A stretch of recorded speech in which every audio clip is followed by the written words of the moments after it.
जब तक इंसान की शादी नहीं होती तब तक सारे रिश्तेदार पीछे पड़े रहते हैं कि शादी कर ले, कब करेगा, उम्र निकल जाएगी, बैठा रह जाएगा, बुढ़ा हो जाएगा, शादी नहीं होगी कभी। और जैसे इंसान शादी कर लेता है तो इंटरनेट पीछे पड़ जाता है कि ये किससे शादी कर ली, छी छी छी छी, यू डिजर्व बेटर। अरे यार इससे अच्छा तो सिंगल रह लेते सल्लू भॉय की तरह। मैं आ जाऊं क्या? मतलब दोस्तों शादी में इतना ज्यादा इंटरेस्ट है दुनिया का कि अगर कार्ड मिले तो पनीर खा ले और ना मिले तो फुटेज। और अभी अंबानी जी के घर पे शादी हुई थी, पूरी दुनिया का ध्यान वहीं पे था। यार इतना वैरायटी का खाना बनवाया है, अरे फॉरेन से बुलाए हैं सेलिब्रिटीज गाना गाने के लिए। अरे एक सेलिब्रिटी तो चड्डी में ही दौड़ा आया भाई। किस कलर की चड्डी पहने हो? अब सबने सोचा इतनी अमीर शादी थी, इतनी महंगी शादी, फुटेज तो मिलनी थी, सबका ध्यान जाएगा। और फिर वही शादी आई राजा व्लॉग्स की, सबसे सस्ती शादी पर सबसे ज्यादा व्यूज राजा व्लॉग्स ने बटोरे। अंबानी की शादी पे व्यूज के लिए तो पीआर करवानी पड़ी, पैसे खर्चे हुए, राजा व्लॉग ने खुद की पीआर खुद ही करी। और इसकी शादी पूरे इंस्टाग्राम ने अटेंड करी, चाहे आपकी मर्जी हो या नहीं। और नॉर्मली शादी में आपको जाना पड़ता है, पर इसकी शादी आपके घर आ गई थी। इंस्टाग्राम स्क्रॉल करो, आप शादी में पहुंच जाते थे और राजा व्लॉग्स वहां लगा होता था। हाजी वरमाला हो गई, अरे सिंदूर लगा रहे हैं, अरे बारात अभी अभी आई है, अरे हल्दी हो गई। मतलब राजा व्लॉग से सीखे कि 336 गानों पे रील अपनी शादी में बैठे बैठे कैसे बनाई जाती है। शादी कम हो रही थी, रील ज्यादा बन रही थी, और पूरी की पूरी शादी में अपनी बीवी के बैंगल से ज्यादा रील्स के एंगल पर ध्यान था भाई का।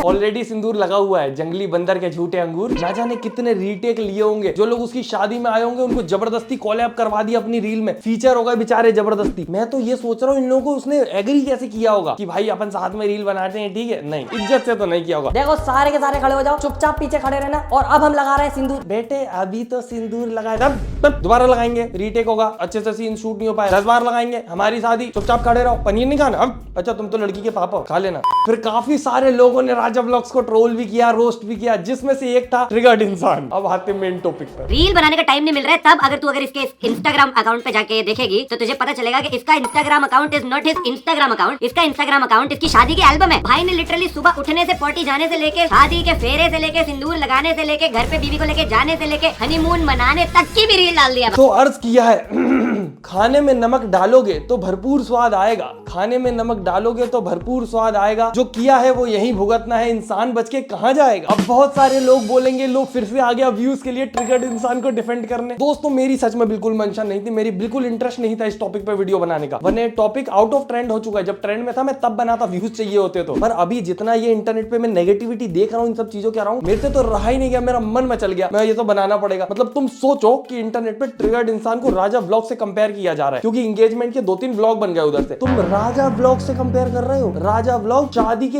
एक दिन के जो वो इवेंट्स होते हैं उनको 5-6 रील में यूज करता है, और उसके बाद 2-3 व्लॉग भी जाते हैं राजा व्लॉग्स। मतलब तुम खुद सोचो कितना इलॉजिकल है ट्रिगर्ड इंसान को राजा व्लॉग से कंपेयर करना, कि उसकी जब शादी हो रही थी तो वहां पर वो जो वीडियोस बना रहा था वो ऐसा नहीं था कि तुमसे मूवमेंट शेयर कर रहा है, तुम्हें अपनी शादी में इन्वॉल्व करना चाहता है, नहीं, वो उस पूरी की पूरी शादी को बस ऐसा सेटअप यूज करता था बॉलीवुड सॉन्ग्स पे लिपसिंग करने के लिए। मतलब आप अगर ध्यान दो तो राजा व्लॉग्स के ट्रोल होने का सबसे बड़ा रीजन ये था कि ना उसका अपनी शादी पे ध्यान था, ना अपनी बीवी पर, सिर्फ रील बनाने पे ध्यान था कि धड़ाधड़ कितनी रील बना लूं। और दूसरी तरफ तुम ट्रिगर्ड इंसान को ट्रोल कर रहे हो कंपेयर करके। तो उसके घर से केवल कितनी एंगेजमेंट की वीडियो आई है? एक उसकी मम्मी ने व्लॉग बनाया है, वो व्लॉग है, उसने स्टोरी टाइम बनाई है। भाई वो अपनी जिंदगी भर के सारे इंसिडेंट की स्टोरी टाइम सुना देता है तुम्हें, जो बीत चुके हैं। तो अभी तो ये करंट में है, तत्काल का मामला है, उसको तो बनाना पड़ेगा। और तीसरा आया था ट्रिगर्ड इंसान के भाई फुकरा इंसान की तरफ से रिएक्शन फैन एडिट्स पर। तो भाई फैन जो रहते हैं वो इतनी मेहनत से एडिट बनाते हैं, वो चाहते हैं कि उनको भी रिकॉग्नाइज किया जाए, अप्रिशिएट किया जाए, तो उसने ऐसा भाई होने के नाते कर दिया। और आप अगर ध्यान दो तो ये फैंस ही सबसे बड़ा कारण है कि बिना पीआर के ट्रिगर्ड इंसान की एंगेजमेंट इतनी ज्यादा वायरल हो रही है। और ये तीनों के तीनों कंटेंट अलग अलग थे, ऐसा तो था नहीं कि एक ही एंगेजमेंट में 3 तरफ कैमरा लगा के 3 चैनल पे अलग अलग डाल दिए। और सबसे ज्यादा बेतुकी बात की व्यूज के लिए वीडियो डाल रहा है भाई यूट्यूब पे हर इंसान व्यूज के लिए। 100% में से 99.9% वो जो 1-8% होंगे वो मजे करने आए होंगे, पर सारे लोग व्यूज के लिए हैं यहाँ पे। और कोई बुराई नहीं है व्यूज के लिए होने में, जब तक आप कुछ गलत नहीं कर रहे हो। और क्या कुछ गलत था उन एंगेजमेंट व्लॉग्स में? ना,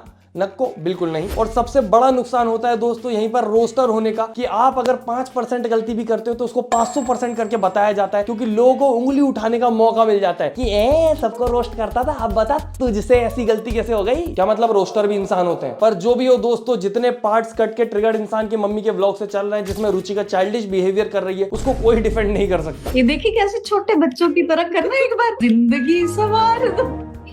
ऐसे लग रहा है जैसे छोटा बच्चा आ गया घर पे। भाई गॉड, ला पाएगी। सीख लूंगी मैं। आई नो कुछ लड़कियां जब ज्यादा खुश होती हैं या फिर वो अपने वालों के आसपास रहती हैं तो ऐसे चाइल्डिश बिहेवियर करने लगती हैं। मैंने भी अपने आसपास देखी हैं ऐसी लड़कियां, और ये इतना भी कोई ज्यादा चाइल्डिश नहीं था जिसको ट्रोल किया जा रहा है। पर बात ये है कि जब आपने खुद दूसरों को दुनिया भर को पॉइंट आउट किया उस चीज के लिए कि भाई साहब ये कैसी हरकतें हैं बच्चों जैसी, तो आपकी तरफ से वो चीजें नहीं आ सकती। या तो ये चीजें छुपा के रखनी चाहिए थी कि तुम्हारे घर में भी ये सब हरकतें होती है, नॉर्मल है, या तो फिर आंटी को ये पार्ट ट्रिम कर देना था, या तो शूट ही नहीं करना था। वैसे आंटी ने भी नहीं सोचा होगा कि इतनी सी चीज का इतना बखेड़ा बना देंगे इंटरनेट पे लोग, पर इंटरनेट ऐसे ही काम करता है। बाकी अगर तुम्हें सच में रुचिका की ये हरकतें क्रिंज लगती हैं तो मैं तुम्हें दिखाता हूँ असली क्रिंज किसको कहते हैं। जो निब्बीपना क्रिंज होता है ना, एकदम चाइल्डिश बिहेवियर की एक्टिंग करने वाला, वो दिखाता हूँ मैं तुम्हें। वो सुना दो ना, टमाटर वाला सॉन्ग बहुत वायरल हुआ तुम्हारा। टमाटर बड़े मजेदार, टमाटर बड़े मजेदार। इसको कहते हैं क्यूट बनने की खतरनाक जानलेवा कोशिश। ये इतनी ज्यादा इरिटेटिंग लगती है दोस्तों मुझे, टमाटर बड़ी मजेदार। भाई मेरा सच में मन करता है अपनी आंखों में मैगी मसाला और कान में केचप सॉस वगैरह भर के बहरा अंधा सब हो जाऊं इसको देखने से अच्छा। तो ये बात है कि इस लेवल का क्रिंज झेला हुआ है हमने, तो ये जो क्रिंज का तुम कंपटीशन कर रहे हो इसमें तो कोई कंपटीशन ही नहीं है। बाकी दोस्तों बहुत सारी क्लिप्स ऐसी भी आ रही है पुरानी रुचिका की जिसमें वो उनके फ्रेंड्स के साथ है, पर बात तो वही है, वो तो मुझे उसके फ्रेंड भी नहीं लग रहा है, क्योंकि जिसमें अपनी दोस्त की बेइज्जती हो रही है पूरे इंटरनेट पे, वो वीडियो आज भी इंटरनेट पे है, तो समझ लो कितनी ही ज्यादा दोस्ती आ रही है। बाकी तो एक चीज ये भी रहती है कि इंसान अपने दोस्तों के बीच और फैमिली के बीच अलग अलग रहता है। लोग बोलने लगे ऐसी लड़की, ये देखो ट्रिगर्ड इंसान ये डिजर्व करता था क्या? तुम्हें क्या पता ट्रिगर्ड इंसान अपने दोस्तों के बीच में कैसा है? इंटरनेट पे तुम्हें जो दिखाया जाता है तुम उसको ही रियल मानते हो। मतलब एक तरफ हम बात करते हैं फेमिनिज्म की और एक तरफ इंटरनेट का आधा हिस्सा उसके पीछे पड़ा हुआ है कि कैसे साबित कर दे कि ट्रिगर्ड के लिए एक नंबर की गलत लड़की है, ये कहां से ढूंढ लाया ट्रिगर्ड। और आधे से ज्यादा लोग जो ये सब कर रहे हैं वो जल रहे हैं दोस्तों, क्योंकि ऑब्वियस सी बात है इतना ज्यादा सक्सेसफुल हो गया है वो बिना किसी कंट्रोवर्सी, गाली गलोच, लफड़े झंडे के, और साथ में पूरी फैमिली भी ग्रो हो गई है। अब नेपोटिज्म बोलते हैं लोग उसको, मेरे को तो हंसी आती है कि यूट्यूब पे भाई तुम्हारा खुद का सेकंड चैनल ग्रो कर लो ना तुम, वही बहुत बड़ी बात होती है। अपने घर वालों को ग्रो करवाना तो और ही खतरनाक चीज हो गई। पर हंसी इस बात पे आती है कि नीचा दिखाने के लिए तुम कंपेयर भी किससे कर रहे हो? इससे। अगर ये गाना सुनते हुए आपके जहन में किसी का चेहरा ना आए तो नाम बदल दीजिएगा मेरा, सुनिए। बस एक चीज, सिर्फ एक चीज देके भेज दिया भगवान ने इसको, कॉन्फिडेंस। और कुछ है ही नहीं, शर्म हया लाज शर्म कुछ भी नहीं है। और एक तो भाई इसको शर्म भी नहीं आती और दया भी नहीं आती। एक तरफ ये कार्टून बना घूम रहा है, एक तरफ इसके पापा।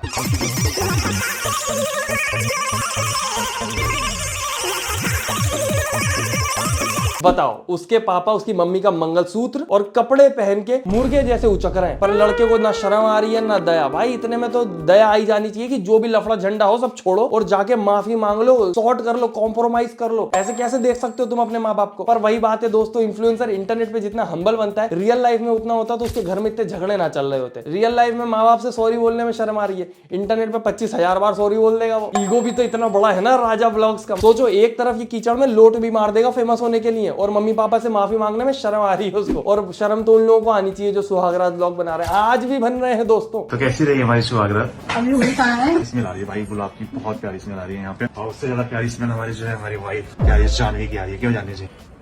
जानवी रेडी है तो मस्त अभी जाके आप बेड पे बैठ जाओ, ठीक है? फाइनली गाइस आप नया करते हैं ना, आप ऐसे घूमने लेके बैठिए, मैं घूमट लेके बैठूं। आखिरी में तो मैडम जी भी कंटेंट डिसाइड करने लगी, अरे नया कंटेंट रहेगा, आप घूंघट लेके बैठो जी। सोचो अब तो सुहागरात का व्लॉग भी आउटडेटेड हो गया दोस्तों, कुछ नया कंटेंट देने का सोच रही है मैडम। अरे बैठो यार, वो आउटडेटेड हो गया, लोग क्या बोलेंगे, वापस वैसी सुहागरात नॉर्मल। छी, शर्म नहीं आती क्या हमें? जब तक इज्जत का सौदा ना हो जाए, काहे के ब्लॉगर, काहे के इन्फ्लुएंसर। बाकी दोस्तों ट्रिगर्ड इंसान के मामले में तो मैं सोच रहा हूँ कि जब अभी शादी होगी तो जितनी ट्रोलिंग हो गई अभी एंगेजमेंट में, ये लोग शादी के व्लॉग वगैरह डालेंगे कि नहीं डालेंगे? क्योंकि एंगेजमेंट तो एक दिन की होती है, शादी में इतने सारे फंक्शन होते हैं, कंटेंट की बारिश हो जाती है। पर मुझे लगता है एक जो क्रिएटर होता है ना, वो एक टाइम के बाद ऐसे हेट, ट्रोल, रोस्ट इन सबसे इफेक्ट होना बंद हो जाता है। उसको फर्क नहीं पड़ता, उसको जो करना है उसको वो करना है, उसको जो लग रहा है ऑडियंस के लिए कंटेंट डालना है वो डालेगा। और जितने भी लोग आज ट्रोल कर रहे हैं, एक दिन इनकी भी शादी होगी और इनके भी व्लॉग्स आएंगे, क्योंकि आज के टाइम पे कंटेंट क्रिएटर के पास सरदर्द और व्लॉगिंग चैनल दोनों होते हैं। बस पारस भाई जैसी हिम्मत नहीं होती। एक शादी हुई, डाइवोर्स हुआ, कंटेंट बहुत सारा चला गया, उसके चक्कर में प्राइवेट करना पड़ा, तो न्यू कंटेंट अपडेट करना था, दोबारा शादी कर ली, फिर से कंटेंट अपडेट हो चुका है शादी का। मतलब ऑडियंस से बढ़ के थोड़ी ना एलिमनी दोबारा दे देंगे। बस एलिमनी की टेंशन आंटी को, ये देखो कैसे बैठ गए थंबनेल में। कोई बात नहीं आंटी, ब्लॉग्स डाले ना दोबारा पैसा आ जाएगा। मतलब आप ही सोचो, उसको एलिमनी मिली, उसने कार खरीद ली, इसने दोबारा शादी करके एलिमनी का पैसे वापस कमा लिए। और ऐसे ही मुझे पता चला दोस्तों कैसे पारस ठकराल का चैनल व्लॉगिंग चैनल नहीं है, एजुकेशनल चैनल है। यहाँ से आप सीख सकते हैं कि शादी का पैसा जो खर्चा होता है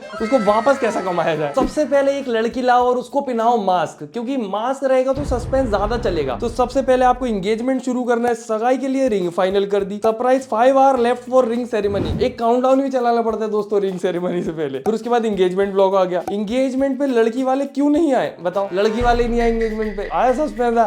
अब देखो, पहले तो एंगेजमेंट के 10-12 व्लॉग डल गए, उसके बाद थोड़े दिन तक और वो मास्क वाला जो चीज थी उसको यूज किया गया, और होने वाली वाइफ ने दिया सरप्राइज तो पिछली ने भी दिया था, महंगा पड़ा होगा बस। पिन्नू के साथ फर्स्ट डिनर डेट। एक तो दोस्तों मेरे को सुनने में आया कि यही लड़की के लिए उसने स्नेहा के साथ धोखेबाजी करी थी, जिसकी वजह से तलाक हुआ, और इसका नाम बदल दिया ताकि ऑडियंस को पता ना चले, और ऑडियंस को पता चल जाता है। मेरी रील पे हर दूसरा रैंडम इंसान आके बता रहा होता मुझे, तुम्हें पता है पारस ने सेम लड़की से शादी कर ली जिसके लिए धोखा दिया था स्नेहा को। अरे तुम क्यों टेंशन ले रहे हो, पारस भी मजे में, पिन्नू भी मजे में, स्नेहा भी मजे में, तुम भी टेंशन में हो। बाकी वापस आते हैं, देखो वापस अभी देखो मास्क ही मास्क वाले थंबनेल चल रहा है। मेरे को सबसे फनी चीज इसके पूरे चैनल में लगी कि भाई ने काउंटडाउन चलाता है पता है हर चीज के लिए। पिन्नू का मास्क में लास्ट व्लॉग, ठीक है लास्ट व्लॉग है ये पता चल गया, अब इसको वो पार्ट 2 कैसे बनाए। 5 hour left for face reveal, भाई 5 घंटे और बच रहे हैं, घड़ी में समय लगा लो एकदम। और फिर फाइनली नई दुल्हन का फेस रिवील कर दिया भाई ने मेहंदी व्लॉग में। फिर हल्दी व्लॉग आया, फिर कोमल ने की घड़ी घड़ोली की रस्म। अब ये रस्म के बारे में जिसको नहीं पता वो भी देखेंगे। फिर शादी शादी शादी शादी, भाई सारे शादी के आए। तो दोस्तों इस प्रकार से आप अपनी शादी के खर्चे से ज्यादा उसमें कमाई कर सकते हैं अगर आप ब्लॉगर हैं। बाकी तो कितनी कमाई हो गई होगी, एलमनी से ज्यादा तो नहीं हुई होगी। बाकी दोस्तों मेरा थोड़ा बहुत फायदा हो जाएगा अगर वीडियो लाइक, चैनल सब्सक्राइब कर देंगे। और हमारी पिछली वीडियो बहुत ज्यादा अच्छी थी पर वो ज्यादा लोगों के पास गई नहीं, यूट्यूब को अच्छी वीडियोस फैलाना पसंद नहीं है, तो उसको जाके जरूर देखें अगर ना देखी हो तो। बाकी हम मिलते हैं अगली वीडियो में, tata bye bye, good night, धन्यवाद।